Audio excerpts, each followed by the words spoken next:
My name is Charles. I am a 71-year-old man living in Boston. For most of my life, I earned my living as a commercial airline pilot, flying passengers through all kinds of storms and turbulent skies. About a month ago, my heart stopped beating. In those moments of clinical death, Jesus Christ pulled me out of my physical body and showed me a terrifying reality that is about to unfold in the skies over America. Right now, you might be hearing news reports about beautiful auroras and strange lights coming to our atmosphere. I am begging you, do not believe the lies. That light is not a natural wonder or some harmless fireworks from nature. It is a deadly trap. Jesus told me that those lights are a sign that the very gates of hell are being torn open right above our heads. He warned me to remember 3 specific signs. You must listen closely because the 3rd sign will happen right inside your own living room. If you do not know how to handle it, the darkness will swallow your family in an instant. He also gave me a list of simple things we must do to survive. This was my personal experience, and I ask you to pray and discern for yourself. But I could not keep this secret any longer. It happened on a Tuesday afternoon.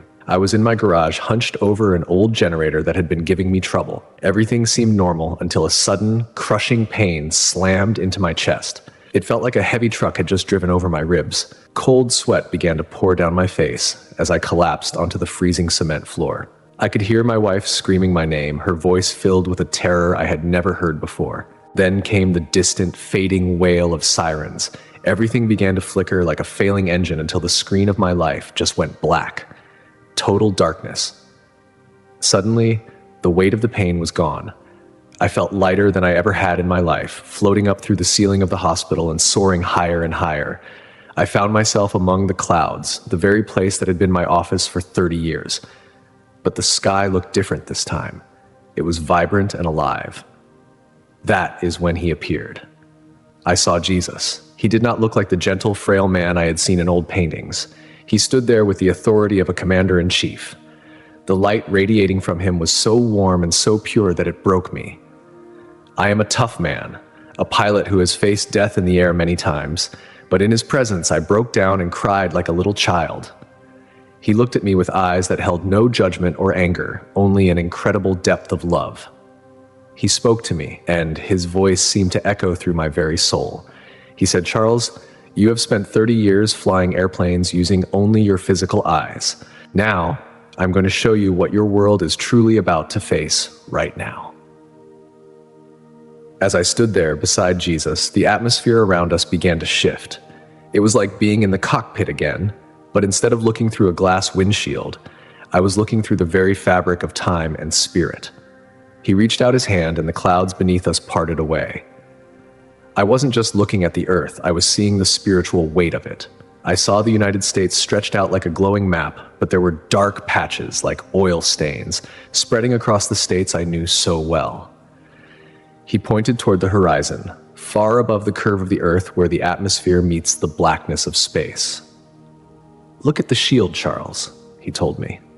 In all my years of flying, I knew about the magnetic field that protects us from solar radiation. We pilots think of it as a scientific fact, just a layer of gases and energy. But Jesus showed me that it is a spiritual curtain, a hedge of protection placed there by his own hand. And then I saw the first vision. I saw the sky over America begin to ripple. It looked like a piece of silk being pulled too tight until the threads started to pop and snap. Through these tiny rips in the sky, a light began to bleed through, but it wasn't the light of the sun or the soft glow of the moon. It was a harsh, stinging color that I can only describe as a mixture of bruised purple and a neon electric blue that felt wrong to look at. As a pilot, I've seen the northern lights from the flight deck over the North Atlantic. They are emerald green, dancing like curtains in a gentle breeze. They bring a sense of awe. But this light I was seeing in the vision was jagged. It looked like a neon sign flickering in a window of a dive bar. It didn't dance, it pulsed like a heartbeat, a heavy rhythmic thumping that I could feel in my chest, even there in the presence of Jesus. Jesus showed me people all across the country. I saw them in the suburbs of Boston, in the high-rises of New York, and on the beaches of Florida. They were all stepping out of their cars, they were stopping their lawnmowers, they were leaning out of their office windows holding up their cell phones. I saw the excitement on their faces. "Look at the sky," they were shouting to one another. "Isn't it beautiful? It must be a solar storm." I wanted to scream down at them to tell them to get inside, but I was just a witness. Jesus turned to me and his face was grave. He said, "They think they are looking at a miracle, but they are looking at the door being unlocked. When the sky turns these colors, the protection is gone. The enemy has waited for this moment since the beginning." Then he showed me a second vision within that light. As the purple and blue glow intensified, I saw that it wasn't just light, it was a doorway. High above the Rocky Mountains, the sky didn't just change color, it folded back on itself. I saw things moving within that light. They weren't angels and they weren't stars. They looked like shadows that had been given a shape, twisting and turning in the upper atmosphere. They were waiting for the opening to get wide enough. They were like wolves pacing behind a fence, watching the wood rot away until they could burst through. "Tell them about the silence, Charles," Jesus said. Suddenly, the vision shifted. I was no longer looking from the heavens down. I was standing in a forest. I recognized the trees. They were the oaks and hickories of my home state. It was late afternoon, the time when the woods should be loud with the sounds of life. But as the sky above the trees began to turn that sickly neon purple, a heavy, suffocating quiet fell over the land. I watched a hawk perched on a high branch. Normally, that bird is a king watching for its prey. But I saw it tuck its head under its wing and begin to shiver. It didn't fly away, it was too terrified to move. I saw a deer break from the brush, but it didn't run with its usual grace. It was stumbling, its eyes wide and rolling in its head, looking for a cave or a thicket to bury itself in. The crickets, which usually provide the background music of a Boston evening, stopped mid-chirp. It was a silence so deep, it made my ears ring. Jesus explained to me that the animals have a sense that we humans have traded away for our technology. They can feel the frequency of the evil that is pouring through the rips in the sky. They know that the false light is a predator. If you are sitting on your porch and you suddenly realize you can't hear a single bird or a single insect, and even the wind seems to have died in the trees, you must know that the first sign has passed and the second is beginning. As the silence grew, the air changed. I saw a vision of a family sitting down for dinner. They were a normal family, just like yours or mine. The father was laughing, the kids were playing with their food. But then the father stopped. He sniffed the air. He looked toward the window. I could see what he was smelling. It was a metallic, sharp scent. It smelled like a copper penny held in a sweaty hand. It smelled like the air right before a massive electrical fire breaks out in a cockpit. Jesus showed me that this smell is the scent of the veil being burnt away. It is the smell of the world's spiritual armor being compromised. When you smell that copper in the air, you have very little time left. I saw the father in the vision walk to the window and look up. He saw the purple sky, and instead of being afraid, he called his wife over. "Honey, look at this. The news said this might happen. It's some kind of atmospheric event." He didn't know he was looking at the very thing that would lead to the end of his world. Jesus then took me higher again, showing me the Great Lakes. I saw the water reflecting that terrible blue light. The fish were jumping out of the water, trying to escape the vibration that was humming through the very depths.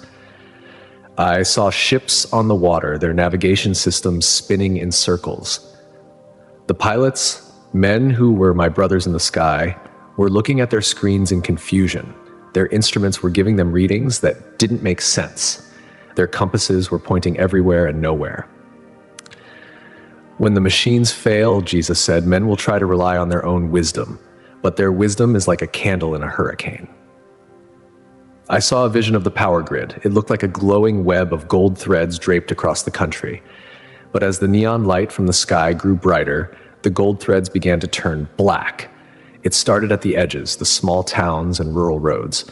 I saw transformers exploding, but they didn't just spark and die. They released a smoke that seemed to linger, a thick, greasy smoke that didn't drift with the wind. I saw a massive city, maybe it was Atlanta or Chicago, and the lights were flickering. It wasn't a quick blink, it was a rhythmic pulse. The streetlights would dim until they were almost gone, then flare up with a blinding white-hot intensity before shattering. I saw people in the streets looking up at the broken lights, then back at the purple sky, their faces pale and drawn. The excitement I had seen earlier was being replaced by a nagging, gnawing sense of dread. The miracle was starting to feel like a threat. Jesus told me, "Charles, you know what it's like to lose an engine at 30,000 feet. You don't panic. You follow the procedure. I am giving my people the procedure, but they must be willing to follow it." He showed me a vision of the atmosphere once more. The rips were getting larger. I could see the darkness behind the false light now. It was like a black ink waiting to be poured into a glass of water. The purple and blue were just the invitation, the beautiful wrapping on a package of death. I saw that the light was actually pulling the oxygen out of the air in certain places. People were beginning to gasp, clutching at their throats, not realizing that the very air was being changed by the pressure of what was coming through. I saw the highways. Thousands of cars were stopped. People had abandoned their vehicles to stand on the pavement and stare at the sky. Some were cheering. Some were praying to a God they didn't know, thanking the universe for this beautiful display. I saw a very few, who were looking at the sky and then running back to their cars. They were the ones who had a lamp in their souls. They recognized the deception. They were trying to get home to their families, but the roads were blocked by the curious and the foolish. Jesus looked at me, and his eyes were like flames. "The time of curiosity is over, Charles. The time of preparation is now. Tell them what happens when the third sign enters their home." As I stood there with Jesus, the vision shifted again. We were no longer high above the earth or in the quiet woods of Massachusetts. I felt like I was being pulled through a wall, and suddenly I was standing in the middle of a typical American living room. It was evening. A young couple was sitting on the couch, their faces lit by the glow of a large television screen. They were watching the news, mesmerized by the breaking reports of the great aurora. They were smiling, talking about how lucky they were to see such a thing in their lifetime. Then, the third sign began. I saw the lamp in the corner of the room give a tiny, sharp pop. It didn't just burn out, it began to pulse. It was a rhythmic dimming and brightening, synchronized with that heavy thumping I had felt in the sky. It wasn't a mechanical failure. It felt like the house itself was starting to breathe. The couple stopped talking. The husband stood up and walked over to the lamp, shaking his head. He thought it was just a loose bulb. But as he reached for it, I saw a spark of that same neon blue light jump from the socket to his fingertip. He yelped and pulled back, but the pulsing didn't stop. Then the television screen began to warp. The news anchor's face stretched and twisted until it was no longer human. The sound didn't just turn to static. It turned into a low, guttural humming that seemed to vibrate the floorboards. Jesus whispered to me, "This is the haunting of the wires. When the shield is gone, the enemy does not just walk the earth. He moves through the things men have built to distract themselves." I saw the microwave in the kitchen start to beep on its own. The digital clock on the stove began to spin backward at a frantic speed. Every electronic device in that home was reacting to the pressure from outside. The couple was paralyzed with a confusion that was rapidly turning into terror. They didn't know that this was the final countdown. Jesus then took me to a massive retail store, a place like a Walmart or a Target. It was crowded with hundreds of people who had rushed out to buy supplies or just to be around others because they were afraid of the strange sky. The lights in the ceiling began that same terrible pulsing. Suddenly, every cash register in the building began to spit out long ribbons of paper, covered in strange, jagged symbols that no one could read. The computer screens at the checkout lanes went red, a deep blood red that cast a sickening shadow over the faces of the shoppers. I saw a mother trying to pay for a gallon of milk, but her credit card wouldn't work. The machine didn't just say declined, it melted the plastic of the card right there in the slot. The automatic sliding doors at the front of the store suddenly slammed shut and locked with a sound like a prison gate. People began to scream. They were pushing and shoving, trying to get out, but the handles wouldn't budge. The air in the store was getting thick and smelling of that old copper. The panic was rising like a flood. When the world goes silent and the machines turn against them, Jesus said, men will find out who they truly serve. In a flash, the scene changed. I was back in the air, but I was looking at a commercial jetliner, much like the ones I had flown for 3 decades. My heart sank as I saw the cockpit. The pilots were fighting the controls, but the instrument panel was a mess of flickering purple lights. The glass displays were cracking from the heat of the spiritual pressure. I saw the fear in the eyes of my fellow pilots. They were trying to fly by their training, but their training was for a world that followed the laws of physics. Those laws were being suspended. The plane wasn't falling. It was being pulled toward the ground by an invisible weight. I watched as it disappeared into a bank of thick black clouds that looked like smoke. Then Jesus brought me back to that typical American street. The pulsing lights in the houses suddenly stopped. For a heartbeat, there was a glimmer of hope that it was over. But then, every light in the entire neighborhood went out at once. It wasn't just a power outage. It was as if the concept of light had been erased from the world. This was the start of the 3 days of darkness. Jesus placed a sphere of his own light around me, so I could see what was happening. Without his protection, I would have been consumed. This darkness was not just the absence of light, it was a physical substance. I saw it rolling down the street like a wave of heavy black oil. It moved with a purpose. It didn't just fill the space, it searched for openings. I saw it sliding under the gaps in front doors. I saw it pressing against the glass of windows, looking for a crack. And it was cold. A cold that didn't just chill the skin, but seemed to freeze the very soul. I saw a man who had been caught outside, trying to run from his car to his front porch. He was only 10 feet away, but as the darkness touched him, he stopped mid-stride. He couldn't see his own hand in front of his face. He began to turn in circles, his breath coming in ragged gasps that turned to ice in the air. He was lost in his own front yard. I saw things moving in that darkness. They didn't have solid bodies. They were like shadows made of smoke and hatred. They moved around the man, whispering to him in voices that sounded like people he knew.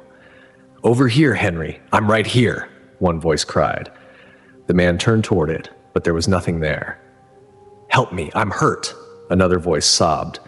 It sounded just like his daughter.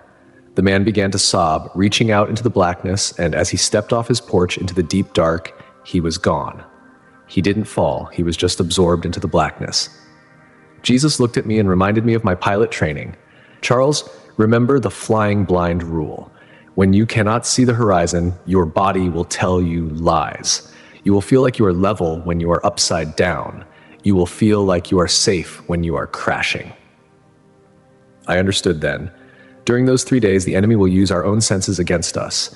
He will use our ears to hear the cries of our loved ones. He will use our eyes to see shapes that aren't there. He will use our feelings of panic to make us run when we should stay still. We then visited the first type of home Jesus wanted to show me. It was a beautiful house, expensive and modern, but it was pitch black. The people inside had been so caught up in the false light of the sky that they hadn't even bothered to close their curtains. They had been standing at the windows when the darkness hit. I saw the father standing in the middle of his living room, holding a high-powered flashlight. He was clicking the button over and over, but the beam wouldn't go further than an inch from the lens. The darkness was swallowing the light of the battery as fast as it could be produced. The front door of this house had been left unlocked. I watched as the black, oily mist drifted over the threshold. The family inside was screaming, but their voices sounded muffled, as if they were being buried under a mountain of dirt. They had no spiritual armor, no prayer in their hearts, and no preparation in their home. They were completely at the mercy of the things that lived in the dark. It was a sight that made me want to look away, but Jesus held my gaze. "This is the result of ignoring the watchman," he said softly. Then we moved to the second type of home. This one was much humbler, maybe a small farmhouse or a trailer, but it was different. I could see a soft golden glow coming from the edges of the windows. When I looked closer, I saw that the windows had been sealed with thick black tape. Not a single sliver of the outside world could be seen from the inside. Inside, a family was huddled together on the floor. They had a single beeswax candle burning in the center of the room. It was a small flame, but in that supernatural darkness, it shone like a sun. The father was reading from a Bible, his voice steady and calm. The mother was holding the children, and they were singing a hymn, not loudly, but with a deep, unwavering peace. I saw the darkness outside pressing against that house. I saw the shadow creatures scratching at the walls, trying to find a way in. They were mimicking the voices of neighbors, even the sound of a crying baby on the doorstep. But the family didn't move. They didn't look at the door. They didn't even acknowledge the sounds. They stayed focused on the light of that candle and the words of the book. They were in instrument flight mode. They were trusting their spiritual gauges instead of their physical ears. These are the ones who listened, Jesus told me. They are not safe because they are strong. They are safe because they are obedient. Finally, we came to the third house. This was the one that broke my heart. It was a nice home with a "God bless our home" sign on the wall.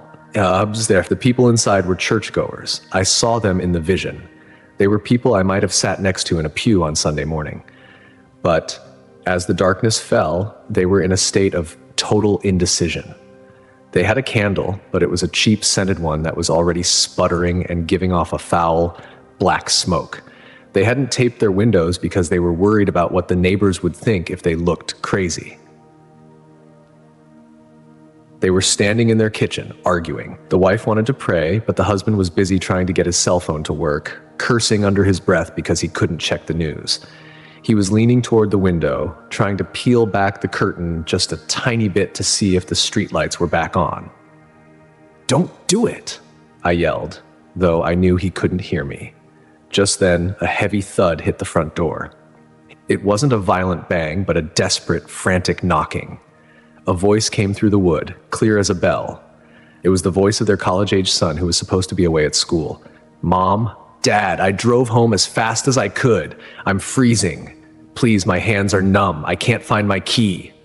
Let me in." The mother gasped, her hand going to her heart. "That's Billy. He's out there in that." She started toward the door, her face filled with a mother's love. The father dropped his phone and followed her. They were so sure, they were so certain it was their boy. They reached for the deadbolt. Jesus showed me what was actually on the other side of that door. It wasn't a young man in a college hoodie. It was a towering, wretched thing with eyes like hollow pits and a mouth that didn't move, even as the voice of their son continued to pour out of it. It was a trap designed specifically for their hearts. As their fingers touched the lock, Jesus pulled me away. I didn't see the door open, but I knew the outcome. Jesus turned to me and said, "Charles, the heart is deceitful above all things. If they have not surrendered their feelings to me, the enemy will use their own love to destroy them. This is why you must warn them. Do not open the door. Do not look out, no matter what you hear." He then showed me a vision of a hospital during these 3 days. It was a place of absolute nightmare. The machines that kept people alive had failed. The backup generators wouldn't start because the false light had changed the way fuel burns. I saw nurses and doctors trying to work in the dark, but they were being touched by the coldness. Some were falling to their knees in prayer, and in those moments, a small light would appear around them, keeping the darkness at bay. Others were running in terror, only to disappear into the black hallways where the things from the sky were waiting. In that time, Jesus said, there will be no middle ground. You will either be in my light, or you will be in the darkness. There is no gray area left. I saw a vision of a great cathedral. It was filled with people who had run there for safety, but many of them were just there out of habit. They were crying out for mercy, but they were also blaming God for what was happening. I saw the darkness beginning to seep into the cracks of the cathedral's stone walls, because the hearts of the people inside were filled with bitterness and pride. Even a holy building cannot protect a heart that refuses to forgive. Then Jesus showed me something that gave me hope. I saw a prison. In one of the cells, there was a man who had done terrible things. He was alone in the dark. But as the cold touched him, he didn't scream. He fell on his face and cried out, "Jesus, save me! I am a sinner, but please don't leave me in this dark." In an instant, that cell was filled with a light so bright it made the darkness outside look like a joke. An angel stood there with him, and for those 3 days, that prisoner was in a paradise that the richest man on earth couldn't buy. "It is never too late," Jesus whispered, "until the door is closed, but the door is closing soon." Jesus' hand remained on my shoulder, and I felt a surge of strength that allowed me to look deeper into the darkness without losing my mind. He wanted me to understand the how of survival, not just the what. He showed me that the physical preparations many people think are most important, the gold coins, the secret bunkers, the heavy weapons, were like trying to stop a hurricane with a screen door. "Listen to me closely, Charles," Jesus said. "I am not telling you to go out and spend thousands of dollars on expensive underground bunkers. But there are a few practical things you should do right now while the stores are still open and the shelves are full." He showed me a vision of a small apartment. She didn't have much money, but she was following the instructions he had whispered to her spirit. I watched as she bought several rolls of thick black tape and some heavy blackout curtains. Jesus explained to me that you must be able to seal your windows so that the light from the darkness outside cannot leak into your home. I want to be clear, I am talking about blocking the view so you do not look at what is out there, not sealing every tiny air hole. If you seal the house airtight, you will run out of oxygen before the 3 days are over, and that is not what Jesus wants. The danger isn't the air itself, it's the sight of the things moving in the dark. Your eyes are the windows to your soul, and if you let those false lights or those creatures into your vision, you give them a path into your heart. Next, he showed me the importance of the light you keep inside. You need to buy candles made of pure beeswax, he told me. I saw a vision of a factory where they make those cheap, colorful candles filled with artificial perfumes. When those were lit in the darkness, they flickered and died almost instantly. The blackness outside seemed to choke them. But when a beeswax candle was lit, the flame was steady and bright. It had a different quality, a purity that the darkness couldn't stand. Avoid those cheap scented candles made with chemicals, because burning those in a closed room for a long time will make the air toxic and cause you to choke. The air will already be heavy and strange. You don't want to add poison to it. I saw visions of people stocking up on water. You also need to store enough drinking water to last every person in your home for at least 3 days. I saw a man filling old milk jugs and placing them under his bed. I saw a grandmother tucking bottles of water behind her sofa. When the water systems in the cities fail or become contaminated by the strange pressure from the sky, you will need this. Finally, stock up on simple foods that do not require any cooking or electricity, like canned goods and crackers. When the power goes out, you will not be able to use the stove or the microwave. So keep it simple. Don't worry about a feast, worry about sustenance. But then Jesus' voice grew even more serious. "But my friends, you can tape your windows with steel and concrete, but if there is a hole in your heart, the darkness will still find a way inside. That hole has a name, and it is called unforgiveness." Suddenly, I wasn't looking at other people anymore. I was looking at myself. Jesus showed me a vision of my own heart as if it were a complex engine. I saw a dark, jagged crack running right through the center of it. It looked like a piece of metal that had suffered from fatigue, the kind that causes a plane's wing to snap off without warning.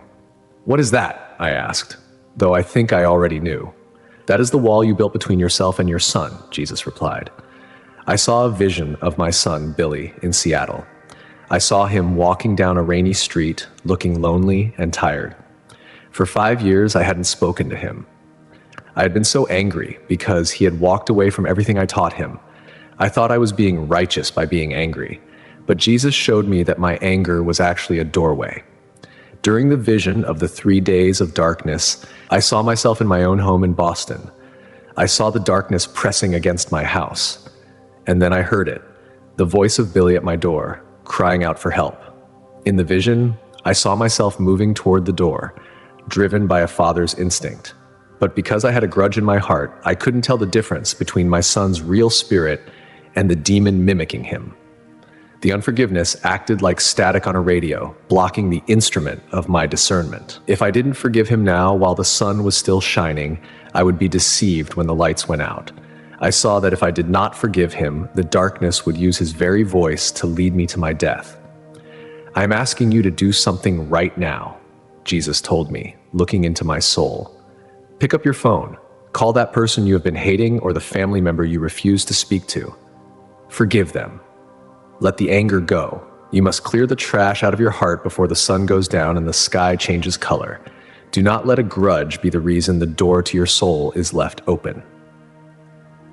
I saw visions of thousands of people doing this. I saw a woman calling her sister after a 10-year feud.